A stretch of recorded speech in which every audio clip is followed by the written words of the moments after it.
एक एक चीज की जांच करवाऊंगा मैं निश्चित रूप से। ये भारतीय जनता पार्टी ऐसा कर सकती है और कोई पार्टियां नहीं कर सकती है।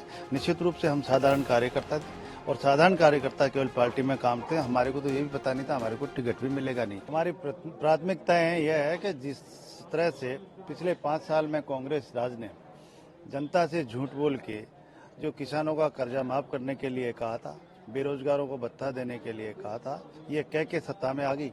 लेकिन 5 साल उन्होंने केवल कुर्सी की लड़ाई लड़ते रहे और जंगल राज मचता रहा। उसके बाद में भी हिंदुस्तान में सबसे नंबर 1 पे राजस्थान आया है कायम में बलात्कार, महिला अत्याचार और दलित अत्याचारों में। ये इनके कारनामे रहे हैं और भ्रष्टाचार की कोई सीमा नहीं है। हर विधायकों को इन्होंने पूरी छूट दे रखी थी। मेरे विधानसभा में जल जीवन मिशन में इतना भ्रष्टाचार हुआ जिसकी कोई हद नहीं। मैं मानता हूं कि उनके जितने जो कारनामे किए हैं, हम जितना उन्होंने इस राजस्थान को पीछे धकेला है, उसको हम हर वर्ग को साथ लेकर हर समाज में और दलित वर्ग को, महिलाओं को, उन पे हम विशेष तौर से काम करेंगे। दलित अत्याचार काफी बड़ा है, आंकड़े भी बताते हैं पिछले 5 साल में। उसमें सुधार करने के लिए क्या प्रयास रहेंगे?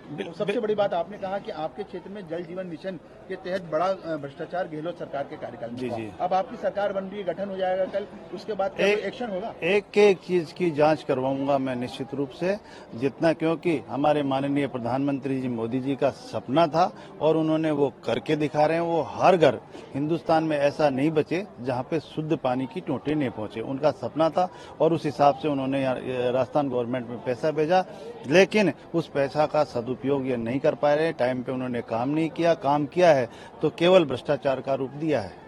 तो उसकी जांच करवाएंगे? बिल्कुल जांच करवाएंगे सर। महिला अत्याचार काफी बड़ा, बहुत ज्यादा। दलित अत्याचार में भी बहुत ज्यादा काफी सुर्खियों में रहा।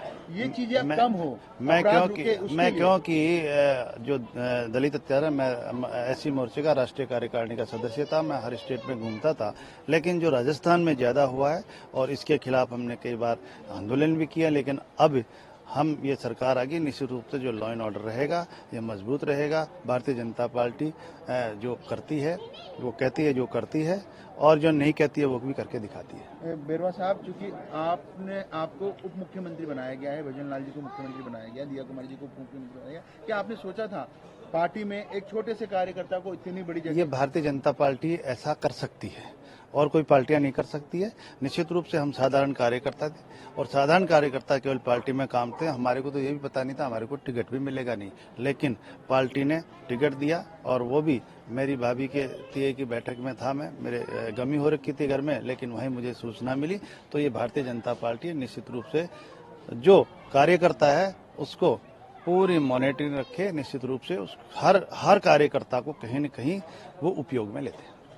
लास्ट सवाल है, क्योंकि अब आपका कल शपथ ग्रहण होगा, मंत्रिमंडल का भी जल्द ही आसार लग रहे हैं। क्या लगता है कि सरकार की पहली जो प्राथमिकता रहेगी राजस्थान में, क्योंकि अब सरकार का पार्ट है, आप पहली बड़ी प्राथमिकता क्या रहेगी बीजेपी सरकार की, भजन लाल जी की सरकार की, आपकी सरकार की? निश्चित रूप से अभी हमारे माननीय मुख्यमंत्री जी बैठेंगे, संभालेंगे और उसके बाद में हम बैठ के बात करेंगे। और निश्चित रूप से जो कांग्रेस सरकार ने जो किया है, पहले बात तो राजस्थान को कर्जे में डाला है, उसके बारे में कुछ न कुछ करके बाद में योजनाओं का प्रारूप तैयार करेंगे। केंद्र की योजनाओं को घर घर तक ले जाने का? बिल्कुल, केंद्र की योजनाओं को घर घर ले जाने का काम करेंगे, जिससे कि हमारे लोग जितने भी है, गांव के पिछड़े लोग जितने भी है, उनको मुख्य धारा में लाएं। क्योंकि प्रधानमंत्री जी के वहां से इतनी योजनाएं हैं कि वो ग्राउंड लेवल तक नहीं पहुंचा पा रहे हैं, क्योंकि यहाँ कांग्रेस की गवर्नमेंट थी और जो आ रही थी उसमें भी भ्रष्टाचार कर रहे थे। इसलिए निश्चित रूप से हम गांव-गांव जाके और निश्चित रूप से उन योजनाओं को हमारे जो वर्ग है उनमें पहुंचाएंगे। Thank you.